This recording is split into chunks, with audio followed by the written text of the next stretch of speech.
y todas por venir, mis colegas estudiantes. Me pidió la Fran que presentara yo a Holly, le dije que iba a ser en español, no puedo ser pero como no sabe.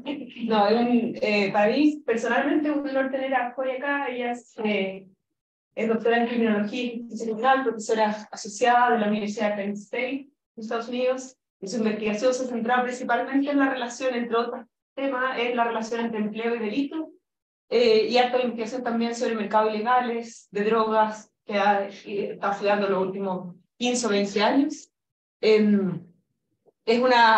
Si bien su doctorado de hace poco tiempo y acaba de pasar, de hecho, profesora asistente asociada, tenía una carrera como bien meteórica, por lo mismo un honor tenerla acá. De hecho, el año pasado le dieron el premio a la investigadora joven de la Sociedad Norteamericana de Criminología, que es un reconocimiento a trayectorias que han sido un aporte a la disciplina.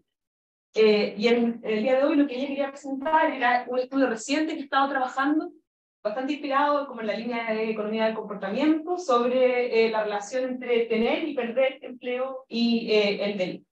Así que, Holly, Okay. Thank you very much. It's a pleasure to be here. It's first time in Latin America, so I'm really excited about being here and to meet you. So please, if you have any questions or clarifications, feel free to stop me at any point. I don't mind. You don't have to wait till the end. But I'd love to share with you a project that I'm working on with Dr. Leanne Slocum from the University of Missouri, St. Louis. And this project, we're still finishing it up. So any comments or suggestions, I'd love to hear them. And so it's a long time, this project. I've been thinking about this idea of job loss. Probably about three years ago, when we were all locked down in COVID and at home. And all I saw on the TV is people losing jobs, businesses closing, hours getting reduced.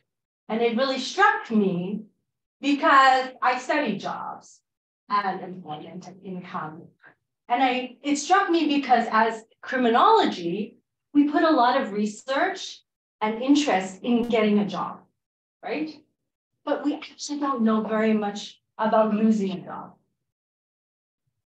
So,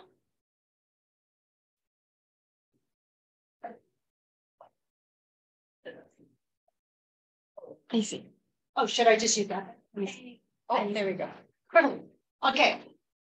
So for criminologists, sociologists, economists, right? The literature on jobs and crime, there's a lot of theoretical motivation for that, right?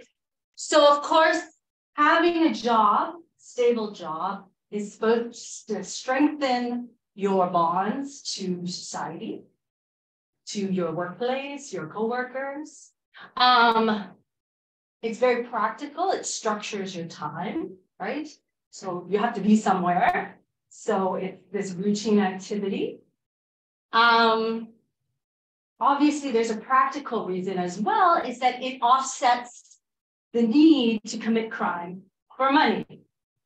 And there's even arguments that suggest that jobs and crime are related by some other factor, like self-control. People who don't work tend to commit crime because self-control.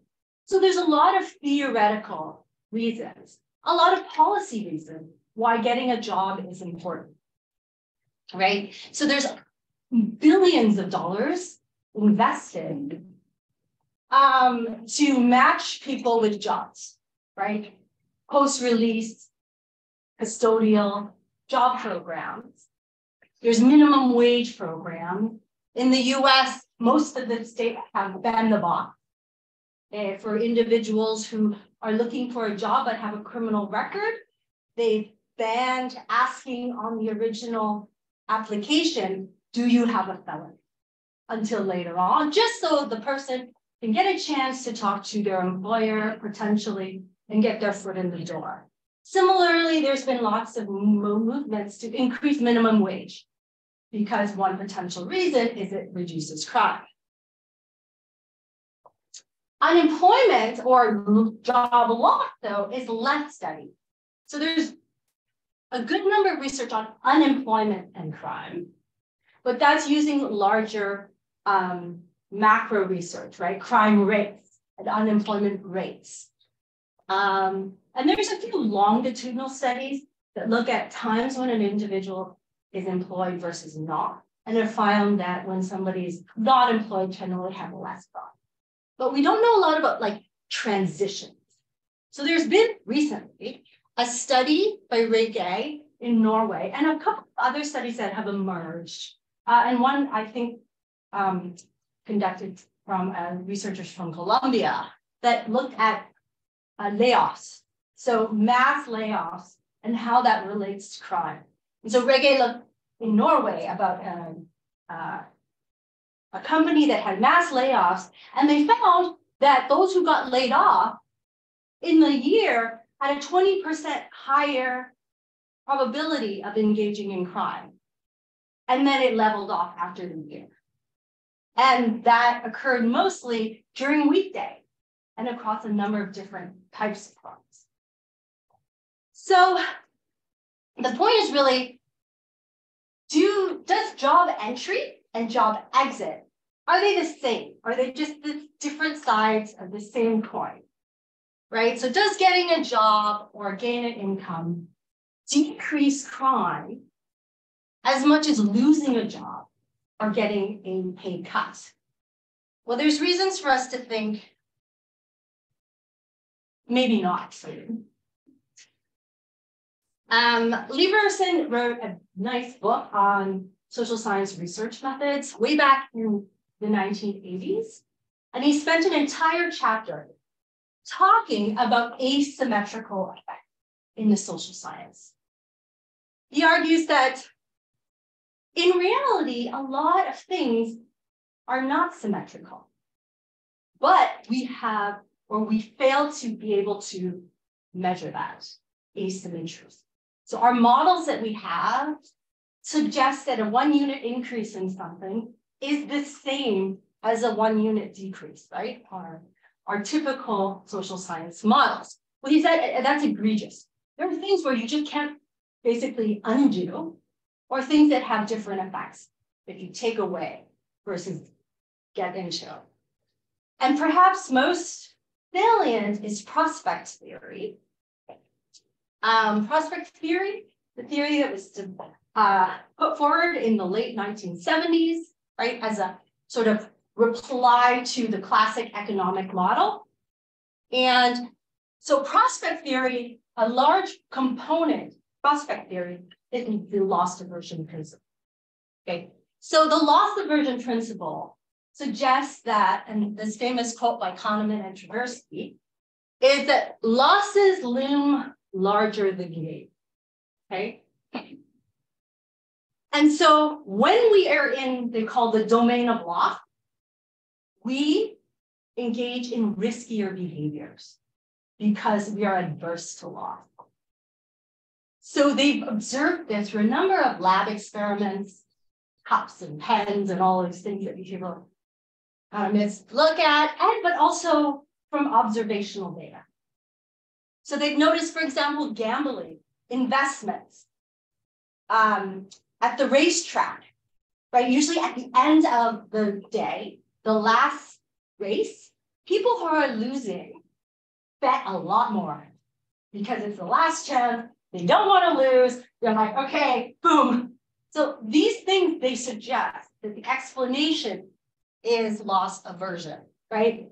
So as a visual of this idea is, just with the expected value, we take the mean of things, and that's our expected value.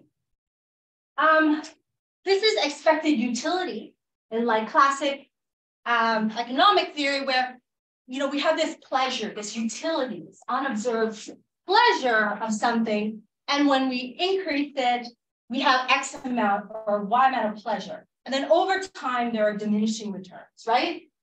So if you give me $10, I'm going to get this much pleasure. Give me 10 more, $20. Well, I'm not going to get that much happier, right? So with neo-economics and the utility theory, it's correct, but they actually don't say a lot about this part, the loss part. So prospect theory's value function here, very similar, but yet what's more is that they very much specify the loss. And what we can see and what we observe here is that the increase for a similar amount of decrease is much steeper. Okay, so what they're arguing is then the effect of a loss on utility is much stronger, and there's still a diminishing portion. Okay, so prospect theory and this idea of loss aversion has gained some popularity in criminology. Right, we've looked at, say, offending frequency and earning more money. So some scholars and I have looked at the months where people make less illegal earnings, they're going to engage in more frequent offending. And we use that explanation of loss aversion to say that if they're not making that much, they're in a zone of loss, and we're going to offend more. And that's riskier. A colleague and I looked at social status. We had vignette study. And we asked individuals, would you be more likely to engage in drinking and driving, fighting, because you're afraid to lose respect from your friend? And compared to, would you be willing to engage in fighting, drinking, and driving if you're getting respect from your friend? And we found that the fear of losing respect from your friends was much stronger than getting respect from your friends engaging in crime. And there's been a number of studies, and it also has policy implications, and scholars have tried to apply this idea of loss aversion to the criminal justice system and prosecutor decision-making and plea bargaining. So two things. One thing is, while it's gaining popularity in criminology and very popular in psychology, marketing research, one thing that people haven't looked at as much generally, but absolutely and definitely in criminology, is specifying the mechanism of loss aversion. So we argue that at its core, loss aversion is a perceptual. Very similar in some ways when we think about perceptual deterrent, the criminology. And so when we look back at the writings, it does suggest that, for example, Kahneman and Tversky themselves say it's the aggravation, right, about losing that one experiences. And it's greater than the pleasure associated with gaining the same amount of money. Right? Kammerer argues that loss aversion is a perceptual and psychophysical perspective, right?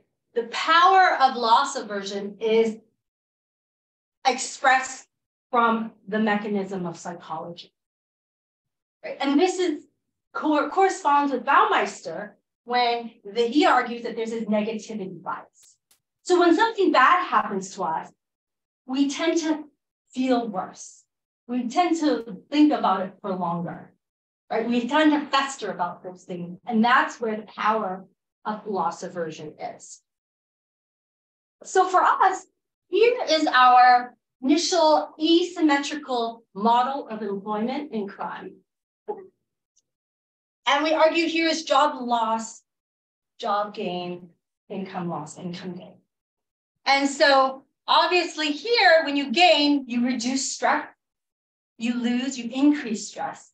But these larger, wider arrows suggest that it's much stronger in the domain of loss. And so we look at a number of risk-taking behaviors. so behavioral outcome. And we look at the probability of having illegal earnings, versatility in offending. So how many number of types of different financial crimes you're going to engage in, and carrying a gun. And so we're arguing that in this domain here, we're going to feel it a lot stronger here and translate that to here. Are any questions so far? Okay. So how do we measure this and what do we do? So we look at the second Nebraska inmate study, and it was a study conducted in the late 90s by Julie Thorney. And they basically surveyed individuals at a diagnostic center in Nebraska, and all those people who just got admitted. And so a total of 717 male incarcerated individuals were interviewed for this study. So this study, and you may or may not have heard, there was an original inmate study done in the 1980s. So this is the second one. It was really big. The individuals were asked a lot of questions. They were asked, they had official record, they had surveys, they had a number of things. But importantly for this is they were asked about the 36 months just prior to incarceration. And they used a life event calendar method. And so they asked individuals every month their things that they have gone through. So what we had was 717 individuals across 36 months for each person. That overall, with some missing, was about 25,000 observations or month. Okay. Within this study, they were asked about employment, offending, psychological, perceptual, a lot of detailed questions at every month. So that's what makes this study unique, because a lot of life event calendars don't have the detailed measures every month. Among the sample, 11 people never worked at all in the 36 months prior. 27% stated they had always had a job in the 36 months prior. So there was no change in these individuals.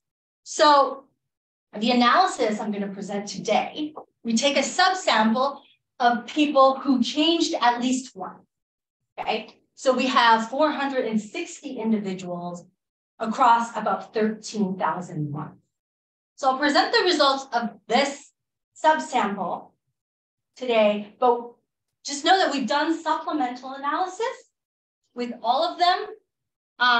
We looked at lag models and other sort of modeling things. And so dependent variables, to capture that psychological mechanism, individuals were asked, did you experience financial stress this month? It was a binary, yes, no. For our risk-taking behaviors, whether or not they made money illegally, binary. Did they carry a gun that month? And a versatility index, right? So the count of the number of types of different income-generating crimes that are here. And so they range from 0 to 7.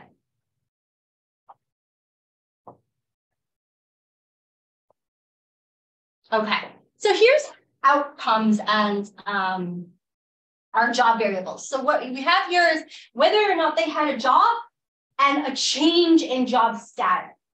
So we see that not a lot of change.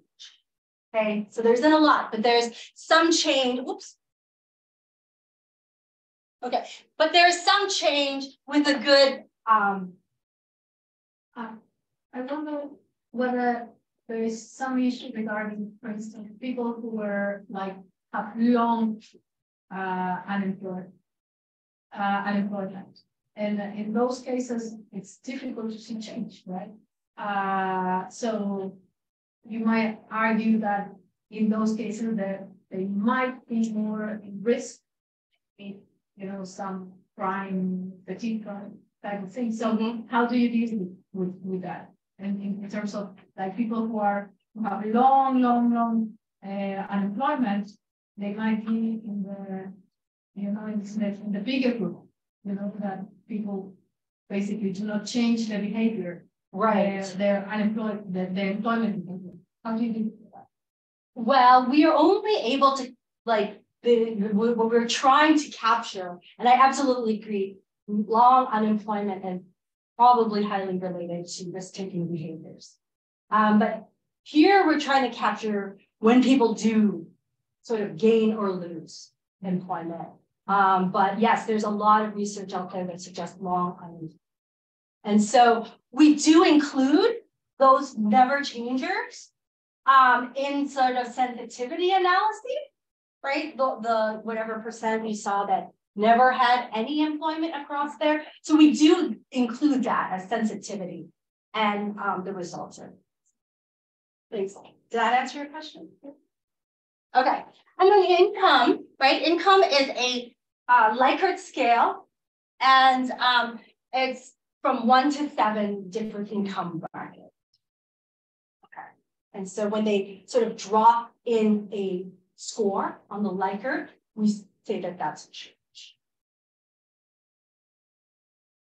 Okay. So here's a sample of the description, right? So about 68% of the month, somebody sort of had a legal job in this subsample, right?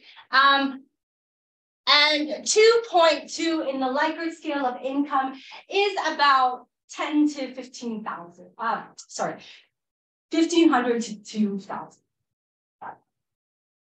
And then about 20% stated yes, they had experienced financial stress that month.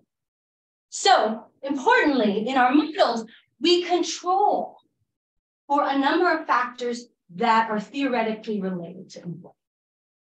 So we have significant other social bonds, right? Significant other, did they live with children?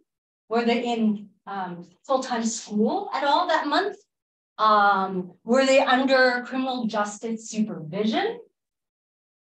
Did they have unearned income?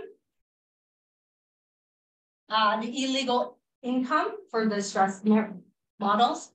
And importantly, frequent hard drug use, which has been sort of associated with risky behaviors, and going out. So going out factor is a factor score of 3 different measures about going to bars and hanging out with friends.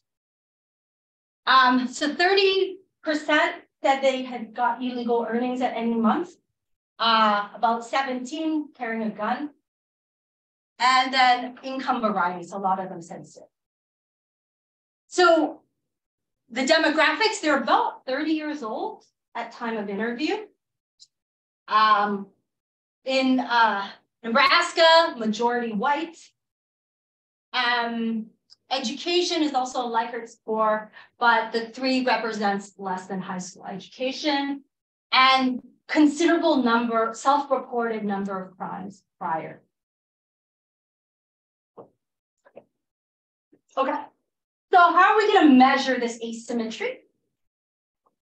So a common problem that pervades looking at employment and crime is this idea that people who get jobs or lose jobs look different from people who don't work, right? In pre-existing ways. And so a common method that we use is fixed effects with panel data, longitudinal data, right? And so here, fixed effects are commonly used to sort of offset some of these biases that are associated with this selection into work or crime. And so here, this fixed effects really looks at this panel, and basically they look at change, right, from period to period. And so, you know, you look at the change from period 1 to 2, 2 to 3. And basically, the nice thing is because you're looking at an individual at periods when they have employment versus periods when they don't, a lot of these time-stable elements like self-control, motivation, things like that, we get sort of differenced away, these individual differences. And what you get is like me, with all my characteristics, at when I have a job and then when I don't have a job. So it looks at basically an average of your, whatever you're looking at, over the panel, and then towards each period, a change from your average, right? The one thing is that this commonly used fixed effects estimator is very powerful and great. But what it assumes is that X has the same effect on Y if it's an increase or decrease. Still a linear model.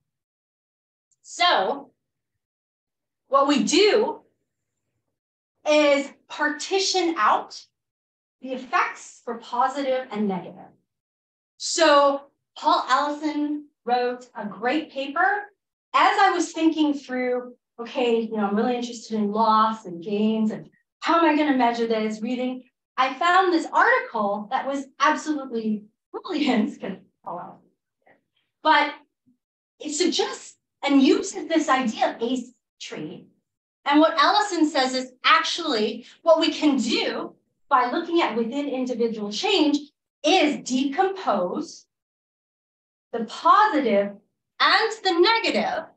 And so if it's greater than 0, we say it's a positive, it's otherwise, it's a 0.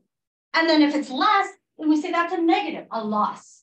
And the nice thing is very similar to like when we think about first difference models, but you have a coefficient for a positive and a negative, which suggests that you can have different slopes, right? So what we do in our analyses is we do a pooled linear probability model. So what we're using is a probability model, which is OLS on a binary. And we use that just for ease of interpretation and being able to retain the times when there is no change. But we do logit model as well, just as a sensitivity. Okay, so we do that, and then we do our symmetric experiments. So the classic one in the last slide, and then we look at our asymmetric. So that's our analytic one. Okay, so what do we have here? Here's a table. Remember employment and stress. So remember the first part was the psychological perceptual mechanism, and the outcome then is financial stress. Did you experience financial stress this month? Okay, so is our pooled OLS. We have our robust standard errors and monthly effects. Here's the symmetric classic model. And here is our asymmetric model, okay? And so here the top panel is legal job, bottom panel is legal income. I'll focus on the legal job because a lot of this is similar with the income findings. And so I'll focus here on the last 4 and 6, okay? Because these are our fully specified models that includes all the time varying controls as well. Okay, so we can having a legal job reduces the probability of reporting income stress. Right? And that's so that's great. That's good. When we partition it out, here we see legal job reduces the probability of financial stress. But legal job loss increases the probability of financial stress almost twice as much. And we compare our coefficients, and those are different. You see something similar here for income. So, yes, losing a job seems to hurt more, at least in terms of reporting financial stress, than gaining a job. So next step, we run it on our risk-taking behaviors. And in here, we also include the financial stress to see if it takes away the impact of the loss, right? In terms of as a mechanism. Here's the probability of reporting illegal earnings. And so when we think here, we just have the symmetric and the asymmetric here present. We see that having a legal job reduces the probability of making money illegal. That's fairly strong. Increases it by about 70%.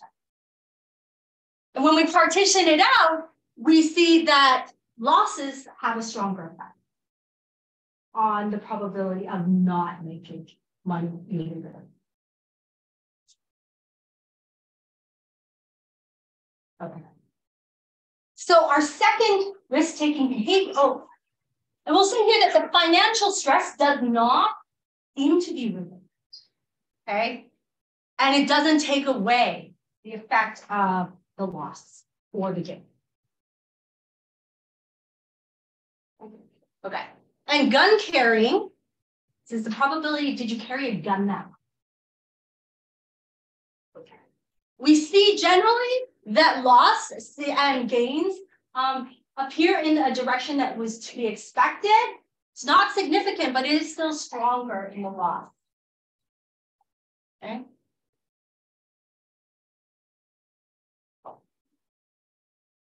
And here's the versatility score. Our versatility score, we're doing a fixed effect squats on for a count measure. And what we see here is that, yes, getting a legal job or increases in income, there's a reduction in the expected counts of the types of crime, the number of crimes you're going to engage in. So here we see that there's financial stress. It increases, right? The probability of the count. So what we can see is that when anyway. Perdón.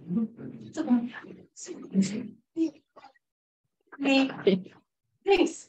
Here. Okay. Thank you. Is that the legal job gain reduces the expected counts of the count of financial crime, but we see a much here for loss and engaging in more types of crime, right? So you're losing, maybe you'll like engage in drug selling and something else in addition. And the coefficients are they're just similar findings for income. Remember, this is controlling and adjusting for all the time controls. Financial stress seems to, if you're stressed, you're more likely to take, but not if you're less. So there's mixed findings here for the financial stress, but fairly consistent findings here for job gain, job losses.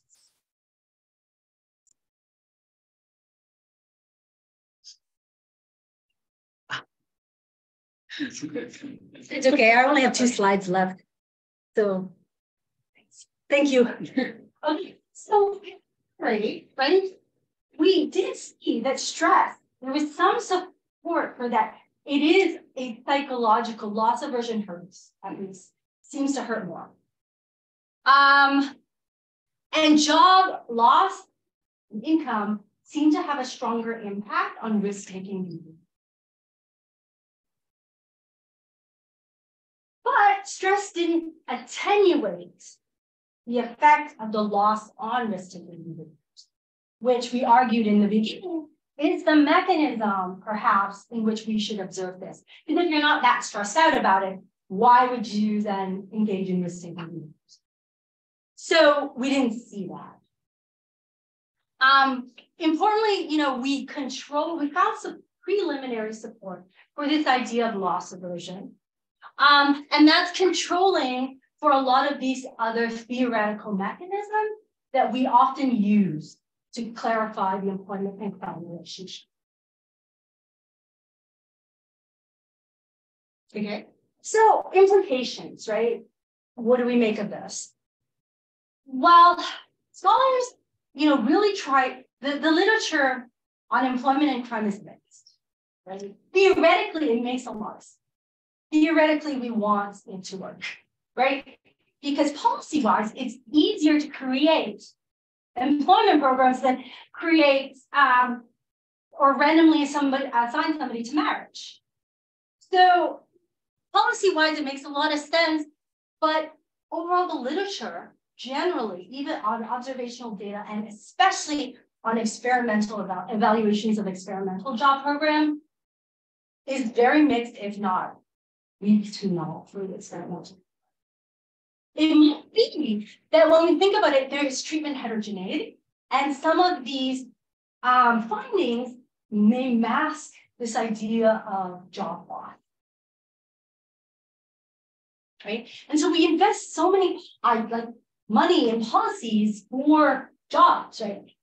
That maybe, and to the detriment of mixed findings, is that maybe we could use a little bit of that to start thinking about more, there are some, but more programs with keeping people in jobs. So once they get a job, how are we going to support them to keep them in a job? Because the negative impacts of losing might be very, very strong, and even maybe stronger than placing them in jobs. So we would advocate just for some more pilot work, right? And more studies. This is one study, right? Just to see if we can replicate this, if we observe this, different sort of parameters in which we can observe different conditions as well. So this is just, a first preliminary sample. So next steps, so a great thing is that Julie was a big collector of data. And after she conducted this study, she conducted a study about women in jails across 3 cities in the US in the mid-2000s, maybe early 2000s. And what she did was she used the same model of question and adapted it slightly to the women. But the nice thing is she has the 36-month, almost identical measures. So you have a big population of incarcerated male, and then a big population or a sample of incarcerated female. So does this translate across genders or sex? Right? There's literature to suggest that we might not in other disciplines. Loss aversion might be felt differently across males and females. And so in these data, these early, just peeking at it, is that we see that the women 36 months prior to incarceration have a way more volatile history. And only 35% of the months they say they're legally. So there's lots of avenues to sort of think about whether or not this, can be observed elsewhere, especially in terms of jobs, income, and restraint. Okay, and that's it. Thank you. On you. I got time. No, perfecto. Pero todavía 10 minutos, ¿no? Menos, de preguntas, comentarios.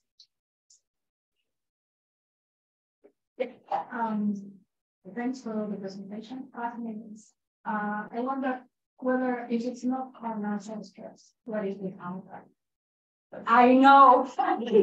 We've gone to so many, we've talked about, well, maybe the measure, right? It's just like a binary coarse measure. But we observed the first stage where it does create more stress, but it doesn't attenuate. So,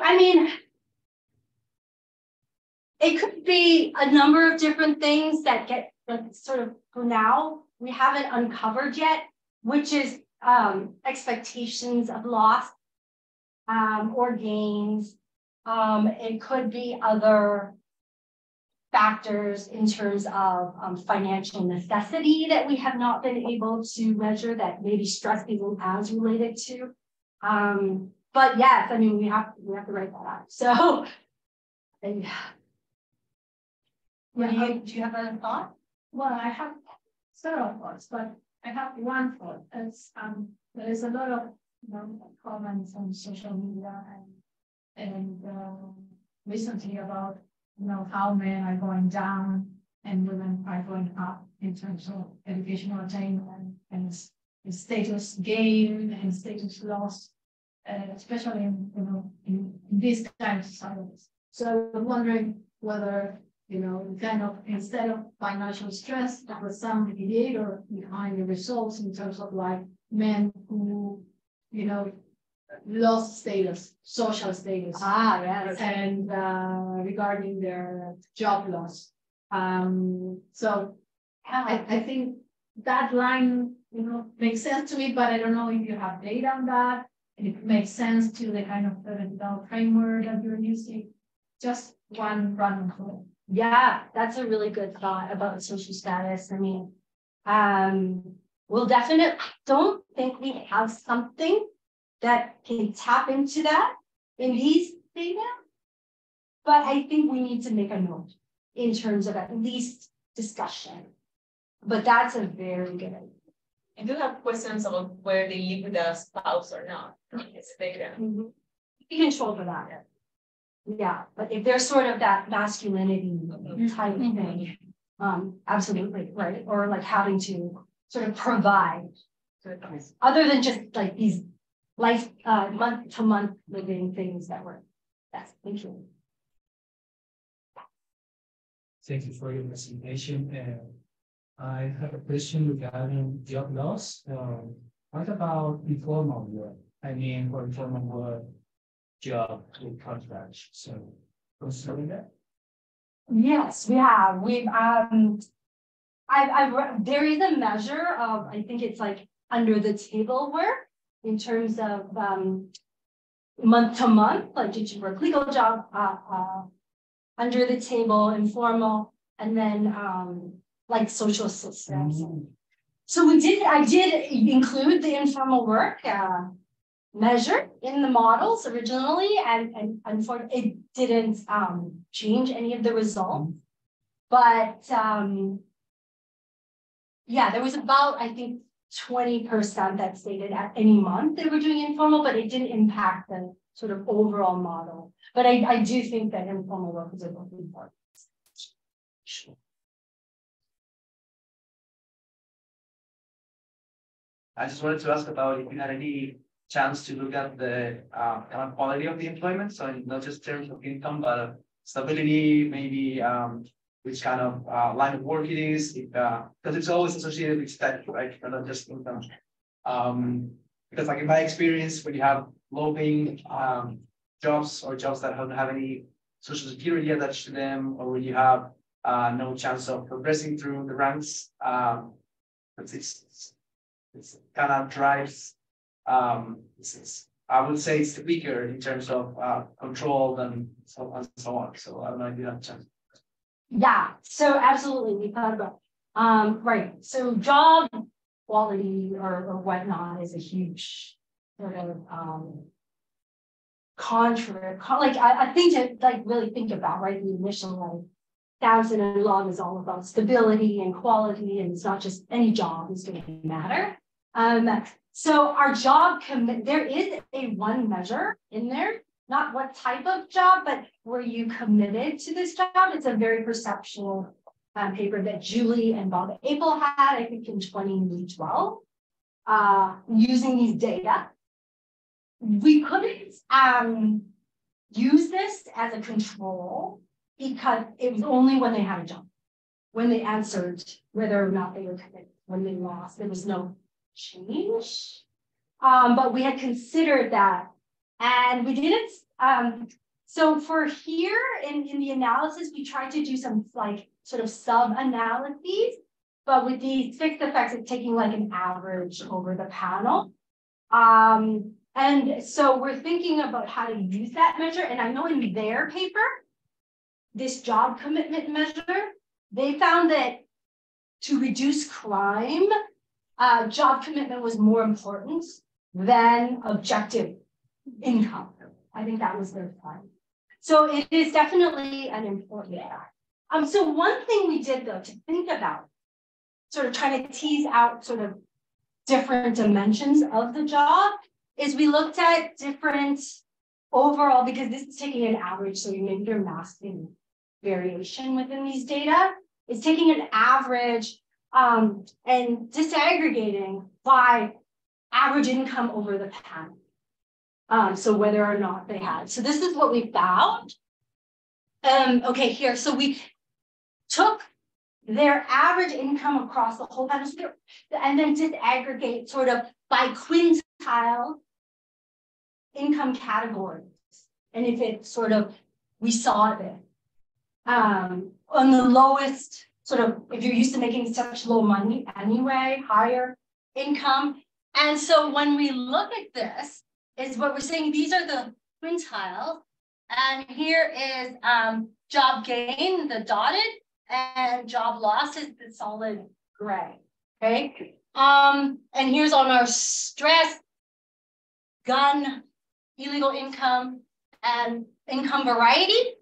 So we see overall that we're seeing a lot of move, like the job of loss aversion effect in sort of these middle quintiles of general income. And then when they're higher, the highest quintile, we don't see a loss aversion effect. So what we're thinking is that in some ways, though, corroborates with this idea of the diminishing return, right? That we see that it's actually specified in that function. So it could be that when you're at that point, the loss or gain is not in the model as when it really matters. With love, yeah. Yeah, I have two comments and then a question. Okay. In giving this data, I'm thinking that there are at least two policies that, once again, giving this data, they must be stopped, especially here in Chile, in our system. First, for example, I'm thinking in those cases when people that participate in prison labor programs are dropped off, for example, for non-compliance or as a punishment inside the prison. A bad idea giving this data. But I'm especially thinking in those cases when people that have a formal or informal work are the prosecution service asks them to serve in pretrial prison. Because, by the way, in most cases, they lose the job. Here in Chile, I remember Pilar and Nicolás Grau have a paper about the effects of, not in this line, but the effects of pretrial detention in, I don't remember, in Yola. Yeah. You see Oh, yeah. It's a very interesting paper. But I'm especially thinking in someone that is happening right now in Chile. Because in the previous week, the national prosecutor instructed the prosecutors to ask for pretrial detention to every migrant without ID. So if you are a migrant and you don't have an ID and are charged by illegal crime, the prosecution service are now asking you pretrial detention by default. And sure, probably that's a bad idea. Yeah. As again, giving this data. So in that context, I want to ask you if you have in this kind of scenarios, or in case you don't, if you have some ideas about what's going on with going on with the I'm thinking prisons, prison labor program that drop off participants. So people that have done a job the results just because a decision of the jail, and cases of people that have to serve pre-trial detention. Oh, yeah. So what my thoughts are? Whatever you want. I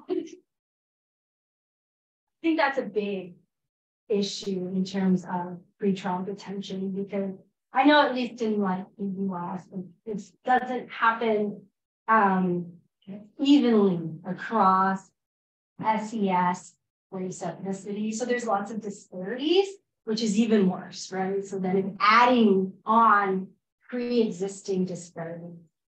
You know, Pilar and I were talking about like release, like work job, we call it like work release when incarcerated. So I don't know if pretrial detention allowing individuals still to go to work and then just come right back would even be a possibility, because oftentimes pretrial detention, and either you're convicted of a very serious offense or threat of fleeing, or you don't have money for the bail. So it's hard. I mean, I'm not an advocate of pretrial detention, because there's cumulative effects, not only in terms of who gets pretrial detention, but also the effects after for conviction. So I'm not sure what we can do. But the one thing is there's not a lot of programs that I've seen or at least looked at, but there's a program, it's called the ESEO, Ex-Offenders Opportunities Program, in the 1990s, that rather than as an employment program, like randomly assigning employment to releasees versus not, like a transitional work program, is that the treatment, so there was treatment if you gained employment, they look whether the person got after placement service. And a recent study, we analyzed these data, and they found, obviously conditional on finding a job, that this program, 6 months post-placement, participants in the program significantly less likely to reserve. So I think that's a really good idea to start thinking about. I was wondering if behind the study there were variables relating to the overall gendered experience of reentry, like differences between the male population and the female population, like maybe social support variables, like I don't know, maybe I don't know if they have economic support from the spouses, like probably in the woman's case would be different. I don't know if you have those variables considered in the analysis. Right, so that's really important. I know, generally females have more social family support, maybe like for money. So this is only men, right? But when we're thinking about sort of doing a male-female comparison, I think there is like money from family as just one thing. Off the top of my head. And if somehow I think we can sort of combine the data sets with an indicator of which sort of measure, like male, female indicator somehow to use that. I was thinking, what has changed is COVID lockdown. And I feel, maybe it's just my perception, but that telecommuting is gaining more and more space even after the lockdown.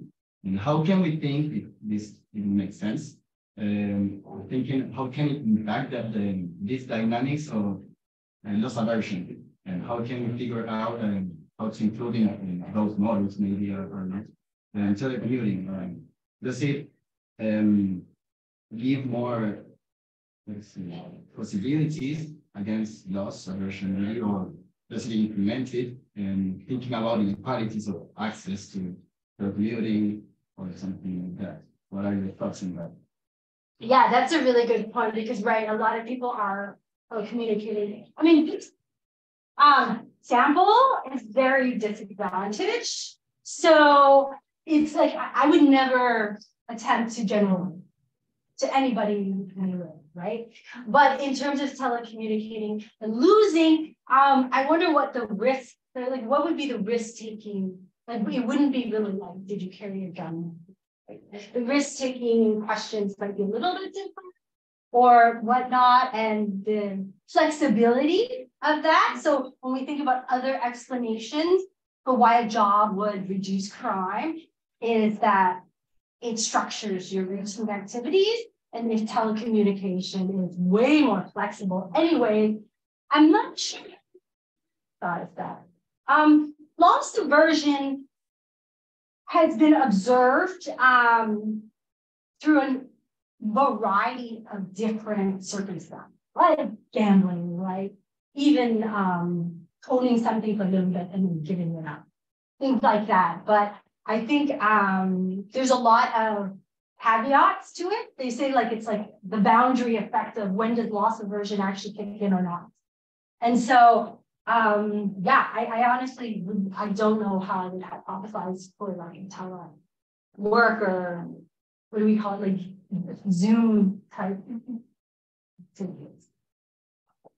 Definitely something in Similar.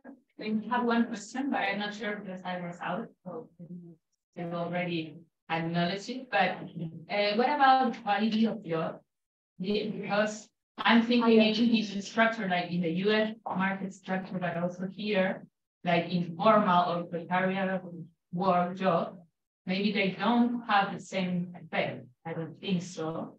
Or maybe the barrier to crimes are more permeable than if you are in a formal job with security, social security or health or so how well, I don't know if it's in your model. I didn't see it, but what do you say about like quality of jobs? Right. So that's a good question. I know we're going to get a lot of job quality questions, like with being in this literature. That's the first thing that comes up. And so one point was that we did control, or at least in one model, we did account for informal work. So this is all like formal jobs. Okay, but it might be crappy things, right? Like, who cares if I'm working and I get fired or quit? I can find a similar job another day or whatever. And you know, we were not there was because income, right, which is one indicator of job quality, where we look at that. We separated by quintiles and look, and we still see a loss aversion effect, especially like in like the mid quintiles. And there's a job commitment, subjective commitment question, but we have to think about how to include that in these models, because you only ask that if you have a job. So, but we can talk about it. Thank you. Anything for You.